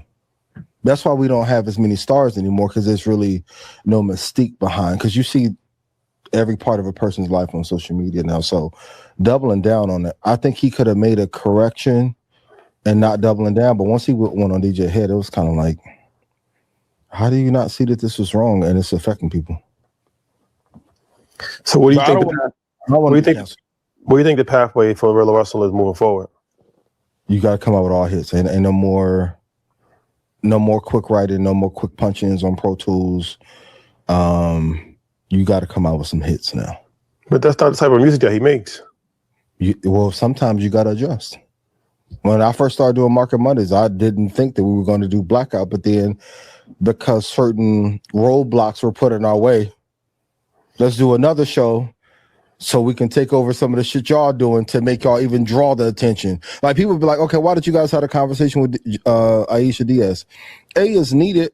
2, there's things that's happening in our culture, and it's an investment conversation. Because some of y'all are putting more money into women than you are to market. You can say that you're not. All the dudes who are like, oh, a lot of people are. Most of you are putting your money into women more than you are Schwab. Epstein too. So it was a great conversation. So yeah, that's not his formula. But when your back's against the wall, you gotta adjust. You gotta work. Chris Brown probably has the best model for being blackballed in a crisis of what to do. We can add any of this out that we need to. No, it's all good, man. Shout out to LaRussell. We'll see how to do. I'll fuck with you. I want you to be canceled, but don't double down on something that's not a hill worth dying on. It's not. It's not. It's not. It's really not. Yeah. Last question. Let's talk about this. Last question. Let's do. Can we show this clip about your parents, if your parents need you, or if you need your parents? Yeah. Or if your parents owe you, or you owe your parents? All right, let's do this. Show us.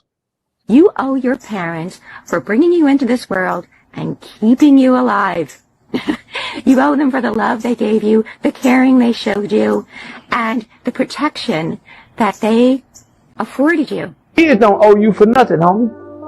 Whatever you pour into your children, there's no return check on that. They don't owe you for that. If they don't if they don't go up and do nothing for you, they don't owe you nothing. They didn't ask to come here. Your children are a result of your choices. So they don't owe you nothing. You owe it to them to make sure they are better than you. Okay, interesting perspective from both sides of the coin. My perspective is how I was raised, and you show reverence to your parents. That's important. So that's vitally important. I think that's something that I think no matter what religion you subscribe to, that's a core element of what's being taught to you in your religion. I think just from a decent human being standpoint, there's no way that I don't even understand the argument of like, oh yeah, a child didn't ask to be born, but no matter whether you ask, you're born. So when somebody takes care of somebody when they're not in a position to take care of themselves, right? There's a certain level of debt that is owed to that person. Whoever doesn't take care of their parents, or whoever shows open disrespect to their parents, like when you said I can never do business with somebody that is a deadbeat dad. Yeah. I would never trust a person that is openly disrespectful to their or has done nothing to their parents. Of course, there's extenuating circumstances. If your parents abused you, I'm talking about just a regular upbringing, because nobody's perfect. Nobody's perfect. If you have a regular upbringing and you got money and you've never done anything for your parents to make their life better, or you have no reverence for your parents because it's like, shit, I got mine, get yours. Stay as far humanly possible away from me, because you're definitely, it's 100% chance that you'll have no loyalty. You're going to have no reverence. You're going to have no level of support in any business, personal, or any other relationship to me if you can't honor somebody that actually took care of you when you took care of yourself. If your mindset is well, fuck it, I didn't ask to be here, so I got mine, now get yours. If that's your mentality, please stay as far humanly possible away from me. That can actually be done, right? Because I want no parts of you at all. Yeah, the older I get, the more I realize how fortunate I am and we are to have good parents. Like when I hear people say, I didn't ask to be born, and those conversations are happening publicly, I'm like, that relationship has to be so strained and fractured that you would disrespect your parents, not only privately, but publicly. And it goes to the testament of having great parents. That's why I speak so highly of my mom, my dad, my grandma, my aunts, because the sacrifices they've made. I wouldn't be where I am today if it wasn't for them, especially for like the times when I was not listening or they saw something in me and I didn't see it yet, and they were patient while I was building to not give back. It's a crazy thing. And then I've seen some people who act as if they only built things on their own. And I'm like, but without that foundation and those lessons from your parents and their guidance and protection, just even like where I grew up, like probably by the time I was 20, I may have maybe 5 or 6 friends that got killed in the streets. Like, and they weren't in the streets. They was just outside, adjacent. And then my dad was like, hey, there's certain places you shouldn't even go with this person if y'all go out and you're in private school. Why the fuck you need a gun to go outside to go hang out? Go where you don't need little things like that. One of my best friends got shot when he was 11 and again at 17. One of my closer friends went to jail in high school. Bro, we're in private school. Double murder. So it's small things that your parents are protecting you from, and then to become an adult and become something of yourself and say, well, I don't owe them shit. You sound crazy. Crazier than LaRussell did with them comments. Crazy as fuck. So please, I don't trust you. I don't fuck with you. Respectfully, I don't have no reverence for you. Yeah, I don't agree with that at all, because life is a 360 moment, and that's actually the crazy part about life is that when you're born, you're not able to take care of yourself. Mm-hmm. So your parent has to take care of you. Your parent has to fucking bathe you, wipe you, feed you, literally your parent has to keep you alive. Mm-hmm. And then if you're blessed to live to an age, there's gonna be a point in time where you're gonna have to keep your parent alive. Yeah. And you might have to do the same exact things. Like I actually saw my grandmother had Alzheimer's disease. So I actually saw like my mother, she would go there, she would bathe her, she would give her baths. And the parent to her mom. She made sure that she would feed her. Yep. She would do her hair. All of the same things that's the crazy part about it. Like to see that 360 happen, like as a baby, her mother did that to her. Her mother had to bathe her. Her mother had to feed her. Her mother had to do her hair. She gets to a point where she's 90 years old and she has Alzheimer's disease. She can't function at a high level. Yeah. And my mom has to now do that to her. She has to bathe her, give her a bath. Yeah. She has to once an adult, twice a child. Literally, like, you know what I'm saying? Like she got to make sure that she's using the bathroom properly. She got to make sure that her hair is done, that she's tucking her into bed. That's kind of crazy if you really think about it. But that's the circle of life. Like life. Yep. And once again, like those moments, that's why I always say check on people who are going through those things, because the emotional toll and physical toll on those things are tough.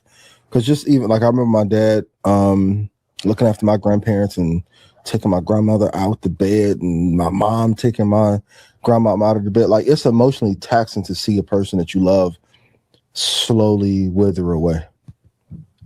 So if you don't have any respect for the sacrifices, and I even tell my parents to this day, like, just thank you for not leaving. Like they could have just got up and skedaddled. And I'm like, fuck it, no. Thank you for being present. So I know every situation may have some issues, but you have to have some grace, because also a lot of the things in terms of emotional quotient they weren't present in the 1990s and 1980s. Same as the way like financial literacy wasn't available, or this investment information wasn't available in 1960. Those things get taken for granted. So you got to have a little bit of grace. But like I said, if you can't find and to all you who have like a criticism for my conversations about family structure, I'm asked something on my show.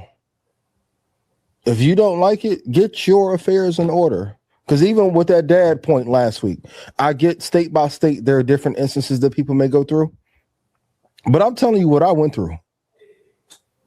I paid the lawyer. I sat in mediation. I saw them go fly off to fucking Bora Bora and Mexico after. And I'm like, I even told Xander's mom, like, shit, I could have just gave you this money. You paid this, I paid that. They best friends and they're flying off. So if you have an issue with my commentary, I feel you. But get your affairs in order, my brother. And also, too, quit quitting on your family and kids so fucking soon. You begged old girl to lay down with her and fuck up on her and lay up on her. But now when it's time to pay the child support, she not understanding. Oh, she difficult. All the baby mama's difficult. That's what come with it. Pay that shit. Except Rashad's baby mama. Mason. Right. But pay your shit. You be on IG and shout to VSG ENT. Yo, I can't believe this talking. This is who y'all elected to be the leader of black investing. Bro, I'm telling you what I paid. I damn near paid $100,000 in lawyer fees. Go argue with yourself. Go pay that yourself, my boy. Respectfully. You learn to. Motherfuckers got something to say about everything. That's a fact. You see my kid, you never see any stress on him. That's because I'm present and so is his mother. And despite whatever tumult we may have had, I made it so comfortable for her that she can be easily present there with him too. That was in the midst of the drama. It wasn't conditional.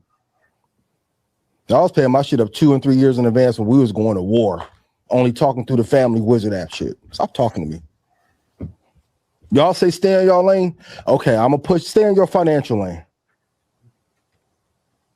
Some of y'all be talking about some shit and pushing back. You hadn't hit a certain ceiling yet to talk some of the shit y'all do to us. Respectfully. Adolf too. This is just entertainment. Yes, sir. When Aisha coming back?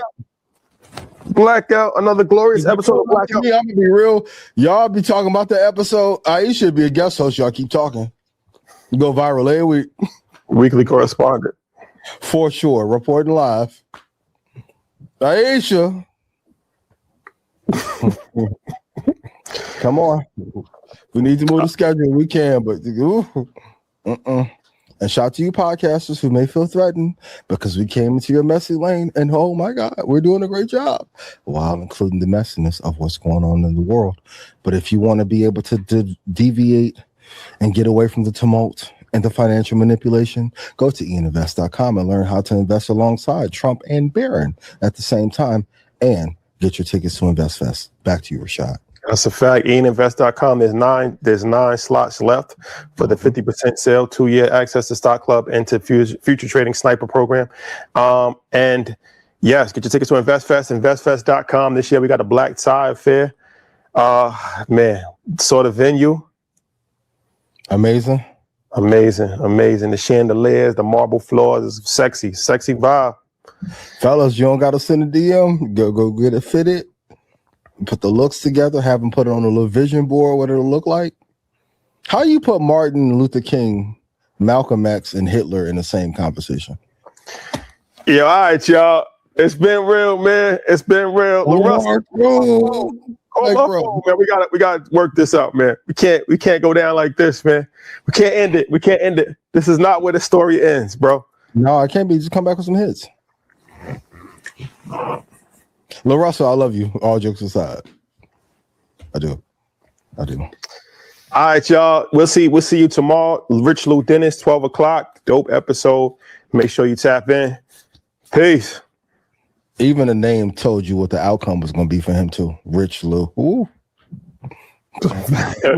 It's a fact.